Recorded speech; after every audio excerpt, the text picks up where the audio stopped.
بسم اللہ الرحمن الرحیم۔ ڈیئر ویور، السلام علیکم۔ آج ہم لوگ اس لیکچر میں ڈسکس کریں گے ہیومن رائٹس، انسانی حقوق کے بارے میں آج بات کریں گے۔ تو ہیومن رائٹس کا ڈیفینیشن پڑھیں گے کہ ہیومن رائٹس کا ڈیفینیشن کیا ہے اور یونائٹڈ نیشن نے ہیومن رائٹس کا ڈیفینیشن کیسے کیا ہے۔ اس کے بعد کیٹیگریز آف ہیومن رائٹس پڑھیں گے کہ ہیومن رائٹس کو کون سے حصوں میں تقسیم کیا ہے۔ ساتھ میں فنڈامنٹل ہیومن رائٹس پڑھیں گے کہ بنیادی انسانی حقوق کیا ہے۔ ہیومن رائٹس انسٹرومنٹ پڑھیں گے کہ کن ذرائع سے ہیومن رائٹس کا نفاذ ہوتا ہے اور اس کی پروٹیکشن ہوتی ہے۔ ساتھ میں ہیومن رائٹس آرگنائزیشن پڑھیں گے، انسانی حقوق کی جو تنظیم ہے اس کے بارے میں بات کریں گے۔ اور لاسٹ میں چیلنجز ٹو ہیومن رائٹس پڑھیں گے کہ انسانی حقوق کو کون سی مشکلات کا سامنا ہے۔ تو سب سے پہلے ڈیفینیشن کو پڑھتے ہیں، اور یہ ڈیفینیشن یونائٹڈ نیشن نے دیا ہے۔ Human rights are rights inherent to all human beings, whatever their nationality, place of residence, sex, national or ethnic origin, color, religion, language or any other status۔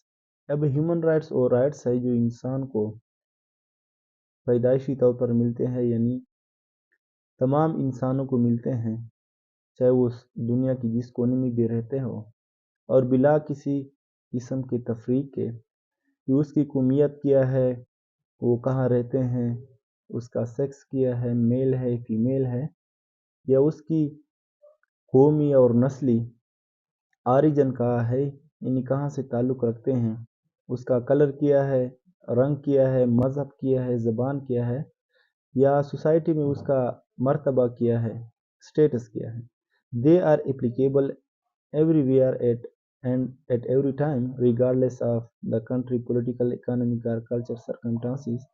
اب جو ہیومن رائٹس ہوتے ہیں وہ ہر جگہ نافذ ہوتے ہیں اور ہر ٹائم نافذ ہوتے ہیں، چاہے وہ امن میں ہو، جنگ ہو، اور اس میں یہ نہیں دیکھتے کہ اس کنٹری کا معاشی، سیاسی اور ثقافتی حالات کیا ہے۔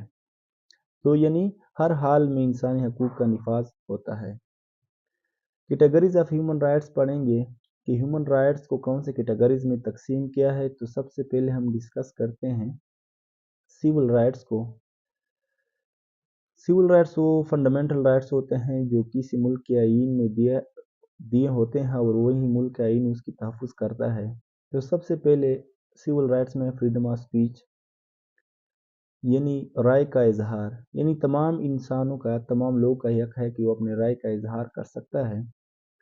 اس کے بعد اسمبلی، یعنی وہ اجتماع کر سکتا ہے اپنے حق کے لیے۔ اینڈ ایسوسیشن، اور جماعت بھی وہ بنا سکتا ہے۔ سیکنڈ نمبر ہے political rights, right to vote, participate in government. اب پولیٹیکل رائٹس یہ ہے کہ وہ ہر کوئی شخص الیکشن بھی لڑ سکتا ہے، ووٹ بھی ڈال سکتا ہے، اور جو حکومتی معاملات ہیں اس میں اپنا کردار ادا کر سکتا ہے، رول ادا کر سکتا ہے۔ اس کے بعد ہے economic rights, right to work, fair wages and social security. اب اکانومک رائٹ یہ ہے کہ تمام لوگوں کو کام کرنے کا حق حاصل ہے، اس کو مزدوری کا حق حاصل ہے، اور سوشل سیکیورٹی جو ہے وہ اس کا انسانی حق ہے۔ اس کے بعد ہے social rights, rights to education, health care and housing. اب سوشل رائٹس کی کیٹیگری میں کون سے رائٹس آتے ہیں؟ اس میں آتا ہے رائٹ ٹو ایجوکیشن، یعنی تعلیم۔ اب تعلیم تمام انسانوں کا حق ہے، تمام انسان جو دنیا کے کسی بھی کونے میں رہتے ہیں اس کا ایک حق ہے کہ وہ تعلیم حاصل کرے، کوئی اس کو تعلیم حاصل کرنے سے منع نہیں کر سکتا۔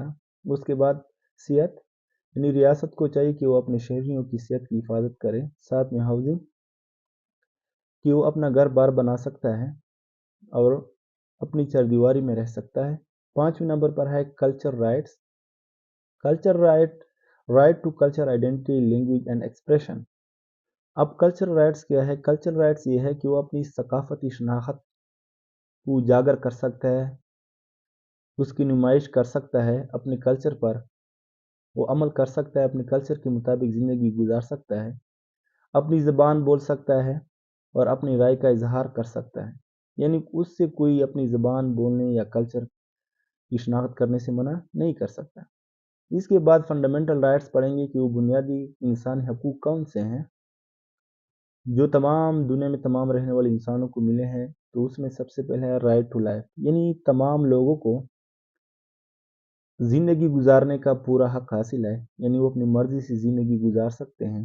سیکنڈ نمبر پر ہے right to liberty and security, یعنی تمام انسانوں کو جو زندگی ہے اس کو تحفظ حاصل ہے، اس کو لبرٹی حاصل ہے. اب لبرٹی کا مطلب یہ ہے کہ وہ آزاد ہے، آزادانہ طور پر ایک جگہ سے دوسری جگہ موومنٹ کر سکتے ہیں. کوئی اس کو قید و بند میں نہیں رکھ سکتا، یا کوئی اس پر یہ ریسٹرکشن نہیں لگا سکتا ہے آپ ادھر جا سکتے ہیں یا آپ ادھر نہیں جا سکتے. تھرڈ ہے فریڈم فرام ٹارچر، یعنی وہ ہر قسم کی ظلم، تشدد، جبر سے آزاد ہے. کوئی دوسرا شخص یا لوگ اس پر کسی شہری پر ظلم و تشدد نہیں کر سکتا. چوتھا ہے فریڈم فرام سلیوری، یعنی غلامی سے آزادی، یعنی تمام شہری جو ہے نا، تمام لوگ غلامی سے آزادی کا حق رکھتے ہیں کہ وہ غلام اس کو آپ نہیں رہ سکتے. پانچویں نمبر پر ہے رائٹ ٹو فیئر ٹرائل. اور فیئر ٹرائل کا مطلب یہ ہے کہ اگر اس پر کوئی الزام ثابت ہوا تو وہ اپنے آپ کو معصوم ثابت کر سکتا ہے، وہ اپنا وکیل رکھ سکتا ہے.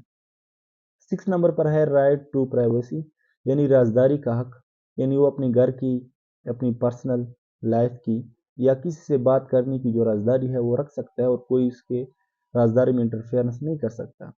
7 ہے right to freedom of thought, conscience and religion, یعنی وہ اپنی مرضی کے مطابق، اپنی ضمیر کے مطابق فیصلے کر سکتے ہیں، وہ آزاد ہے اور اپنی مذہب کی پرچار کر سکتا ہے.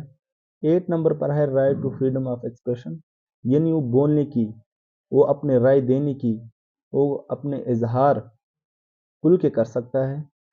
9 نمبر پر ہے right to assembly and association, جو 9 نمبر ہے کہ وہ اجتماع کر سکتا ہے اپنے حقوق کو حاصل کرنے کے لیے. وہ اپنے جماعت بھی بنا سکتا ہے، وہ یعنی مثال کے طور پر وہ اپنی پارٹی بنا سکتا ہے، یا کوئی تاجر ہے تو وہ انجمن تاجران کی جو ہے نا وہ جماعت بھی بنا سکتا ہے. اور 10 نمبر پر ہے رائٹ ٹو ایجوکیشن، یعنی دنیا میں جتنے بھی لوگ رہتے ہیں تمام لوگوں کو تعلیم حاصل کرنے کا پورا حق حاصل ہے.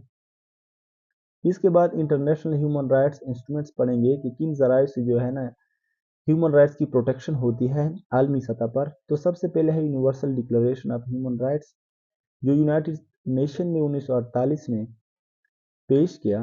پاس کیا.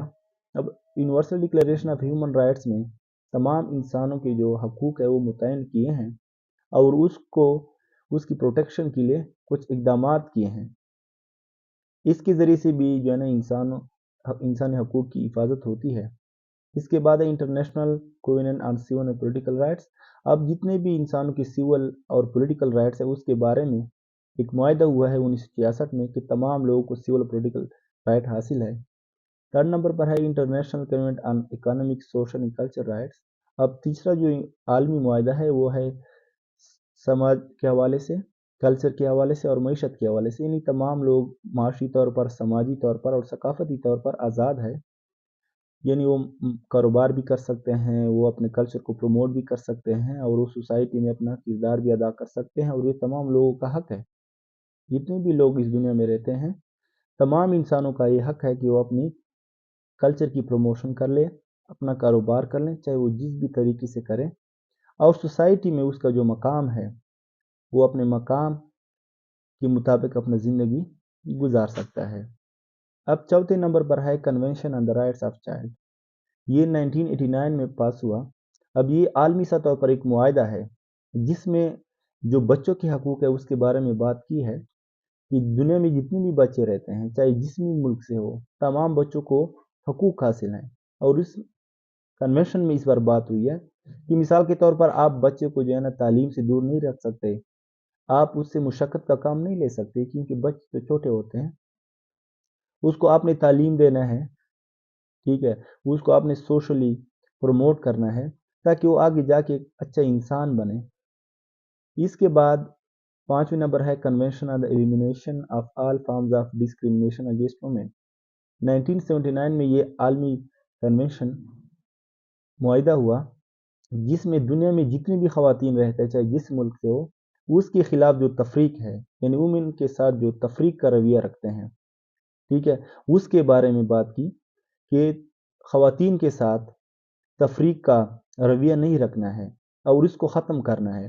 اب جس بھی ملک میں خواتین کے ساتھ زیادتی ہو اس کی رائٹس وائلیٹس ہوتے ہیں، تو یہ جو convention on the elimination of all forms of discrimination against women ایک معاہدہ ہوا ہے، وہ اس کی پروٹیکشن کرتے ہیں، وہ اس کے بارے میں بات کرتے ہیں، وہ اس ملک کو اس کے بارے میں اپنے آبزرویشن دیتے ہیں۔ 5ویں نمبر پر اس کے بعد ہم ہیومن رائٹس آرگنائزیشن پڑھیں گے کہ انسانی حقوق کی تنظیم میں کون سے ہیں۔ تو سب سے پہلے United nations human rights council. اب یونائٹڈ نیشن ایک عالمی طور پر ایک پلیٹ فارم ہے جس میں ہیومن رائٹس کاؤنسل ہے ایک علیحدہ طور پر، جو ہیومن رائٹس کو دیکھتے ہیں، اس کو تحفظ کرنے کی کوشش کرتے ہیں، اور جس ممالک میں ہیومن رائٹس کی وائلیشن ہوتی ہے اس پر آبزرویشن دیتے ہیں اور اس ملک کو وہ ڈائریکشن دیتے ہیں کہ آپ ملک میں یہ ہو رہا ہے اور اس کے لیے آواز اٹھاتے ہیں۔ اس کے بعد ہے ایمنسٹی انٹرنیشنل۔ اب ایمنسٹی انٹرنیشنل بھی ایک تنظیم ہے جو عالمی انٹرنیشنل طور پر ہیومن رائٹس کے حقوق کے لیے یعنی ہیومن رائٹس کے لیے کام کرتا ہے۔ 3rd نمبر پر ہے ہیومن رائٹس واچ۔ اب ہیومن رائٹس بھی ایک نان گورنمنٹل آرگنائزیشن ہے جو تمام دنیا کے تمام ممالک میں کام کرتے ہیں، اور جہاں بھی انسانی حقوق وائلیٹ ہوتے ہیں تو اس کے بارے میں بات کرتے ہیں اور وہاں لوگوں کی مدد کرتے ہیں۔ 4تھے نمبر پر ہے international committee of the red cross. اب ریڈ کراس ایک تنظیم ہے جو دنیا کے بہت سارے ممالک میں کام کرتے ہیں، وہ سوشلی طور پر، کلچرلی طور پر، ہیلتھ کے حوالے سے جو ہے نا اپنا سروسز دیتے ہیں اور جو ہیومن رائٹس ہے اس کو پروٹیکٹ کرتے ہیں۔ 5ویں نمبر پر ہے نیشنل ہیومن رائٹس کمیشن۔ اب ایک ملکی سطح پر ایک کمیشن ہوتا ہے جو اپنے ملک کے اندر جو ہیومن رائٹس وائلیشن ہوتے ہیں اس کو دیکھتے ہیں، اس کے بارے میں آواز اٹھاتے ہیں۔ اس کے بعد چیلنجز ٹو ہیومن رائٹس پڑھیں گے تو سب سے پہلے ہے کنفلکٹ اینڈ وائلنس۔ اب انسانی حقوق کون سے مشکلات کا سامنا ہے؟ اس میں ہے کنفلکٹ اینڈ وائلنس، یعنی تشدد اور اختلاف، لوگوں کے درمیان اختلاف، نسلی اختلاف، زبانی اختلاف، مذہبی اختلاف، اس کی وجہ سے ہیومن رائٹس وائلیٹ ہوتے ہیں۔ 2nd نمبر پر ہے پاورٹی اینڈ انیکویلٹی، یعنی ناانصافی اور غربت۔ غربت کی وجہ سے بہت سارے جو انسانی حقوق ہیں وہ غصب ہو جاتے ہیں، اس کی وائلیشن ہوتی ہے۔ ڈسکرمنیشن اینڈ زینوفوبیا، یعنی تفریق کسی دوسرے ملک کے لوگوں سے، کسی دوسرے ملک کے نسل سے، کسی دوسرے زبان کے لوگوں سے، جو کسی کو خوف ہو کسی دوسرے نسل کو، اس کو ہم زینوفوبیا بولتے ہیں۔ اس کے بعد climate change and environmental degradation, کہ موسمیاتی تبدیلی جو آج کل آ رہی ہے اور انوائرمنٹل ڈیگریڈیشن ہے، جو انوائرمنٹ خراب ہو رہا ہے، اس کی وجہ سے بھی ہیومن رائٹس، مثال کے طور پر جو ماڈرن کنٹریز ہے، انڈسٹریل کنٹریز ہے، وہ ماحول آلودہ کرنے میں اس کا اہم کردار ہے، لیکن اس وجہ سے جو چھوٹے کنٹریز ہے اس کا بھی ماحول خراب ہوتا ہے اور اس کا وہ حق وائلیٹ کرتے ہیں۔ اس کے بعد کرپشن اینڈ امپیونٹی۔ اب کرپشن جب ہوتا ہے تو انسان جو مڈل کلاس کے لوگ ہوتے ہیں اس کے حقوق کیا ہو جاتے ہیں؟ وائلیٹ ہو جاتے ہیں۔